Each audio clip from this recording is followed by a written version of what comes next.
നമസ്കാരം, തേടേ ന്യൂസിലേക്ക് സ്വാഗതം. പത്തനംതിട്ട മല്ലപ്പള്ളിയിൽ വീട്ടിൽ കയറി സ്വർണം മോഷ്ടിക്കുന്നതിനിടെ പോലീസുകാരന്റെ ഗുണ്ടയായ ഭാര്യ തീ കൊളുത്തിയ ആശാപ്രവർത്തക ലതകുമാരി കൊല്ലപ്പെട്ടു എന്ന വാർത്തകൾ പുറത്തുവരികയാണ്.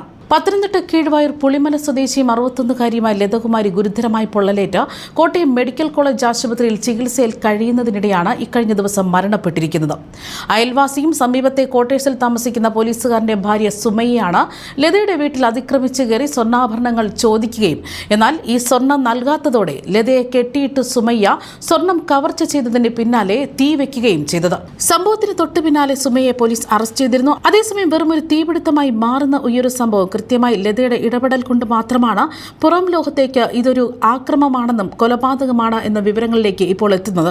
ഓഹരി ട്രേഡിൽ നഷ്ടം സംഭവിച്ചത് നികത്താനായിരുന്നു സുമയ്യ മോഷണം നടത്തിയതെന്നാണ് പോലീസിന് നൽകിയിരിക്കുന്ന മൊഴി. ആദ്യം ലതയുടെ വീട്ടിൽ തീപിടുത്തമാണെന്ന് കരുതിയെങ്കിലും അന്വേഷണത്തിലാണ് മോഷണത്തിനിടെ തീ കൊളുത്തിയതാണ് എന്നത് കണ്ടെത്തിയത്.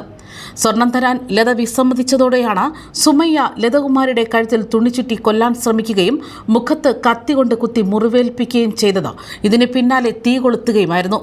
കോയിപ്പുറം പോലീസ് സ്റ്റേഷനിലെ സിവിൽ പോലീസ് ഉദ്യോഗസ്ഥന്റെ ഭാര്യയാണ് സുമയ്യ. തന്റെ ഭർത്താവ് പോലീസുകാരനായതുകൊണ്ട് തന്നെ ഈ കേസ് ഏതു വിധേനയും ഒതുക്കി തീർക്കുമെന്ന് സുമയ്യ കരുതിയിരുന്നു. കടുത്ത സാമ്പത്തിക പ്രതിസന്ധിയാണ് കുറ്റകൃത്യത്തിന് പ്രേരിപ്പിച്ചതെന്നാണ് അന്വേഷണ ഉദ്യോഗസ്ഥർ വ്യക്തമാക്കുന്നത്. മാത്രമല്ല, തന്റെ ഭർത്താവിന്റെ അറിവോടുകൂടി തന്നെയാണ് ഇത്തരമൊരു ആക്രമണം എന്ന വിവരങ്ങളും പുറത്തുവരികയാണ്. ഓഹരി ട്രേഡിംഗ് ഇടപാടുകളും ഓൺലൈൻ ആപ്പിൽ നിന്നെടുത്ത വായ്പകളുമാണ് സുമയെ കടക്കണിയിലെത്തിച്ചത്.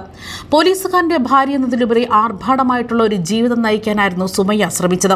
കൈവശമുണ്ടായിരുന്ന 14 പവൻ സ്വർണം പണയം വെച്ച് വരെ ഇവർ പണമിടപാടുകൾ നടത്തിയിരുന്നു. ഓഹരി വിപണിയിലെ ട്രേഡിംഗ് ഇടപാടുകളിലൂടെ സുമയ്യയ്ക്ക് 50 ലക്ഷത്തിലേറെ രൂപയാണ് നഷ്ടമായത്. ലതയുടെ സ്വർണ്ണാഭരണം തട്ടിയെടുത്ത് കടം വീട്ടാനായിരുന്നു സുമയ്യ ലക്ഷ്യം വെച്ചത്. അതേസമയം ലതകുമാരിയുടെ കഴുത്തിലുണ്ടായിരുന്ന 2.5 പവന്റെ മാല, കയ്യിൽ കിടന്ന ഓരോ പവൻ 3 വളകൾ, വിരലിലെ 6 ഗ്രാം തൂക്കമുള്ള മോതിരയടക്കം സുമയ്യ മോഷ്ടിച്ചിരുന്നു. വസ്ത്രങ്ങൾ പൂർണ്ണമായും കത്തിയ നിലയിലാണ് അടുത്തുള്ള ബന്ധുവീട്ടിലെത്തിയ ലത ഓട്ടോറിക്ഷയിൽ മല്ലപ്പള്ളി സ്വകാര്യ ആശുപത്രിയിലെത്തിയത്. പ്രഥമ ശുശ്രൂഷയ്ക്ക് പിന്നാലെയാണ് കോട്ടയം മെഡിക്കൽ കോളേജ് ആശുപത്രിയിലേക്ക് മാറ്റിയത്. ഭർത്താവ് കീഴ്വായൂർ ജനസേവന കേന്ദ്ര ഉടമ രാമൻകുട്ടി വീട്ടിലില്ലായിരുന്നു. മകൾ വിദേശത്താണ്. തിരുവല്ലയിൽ നിന്നെത്തിയ അഗ്നിരക്ഷാ സേനയാണ് തീ കെടുത്തിയത്.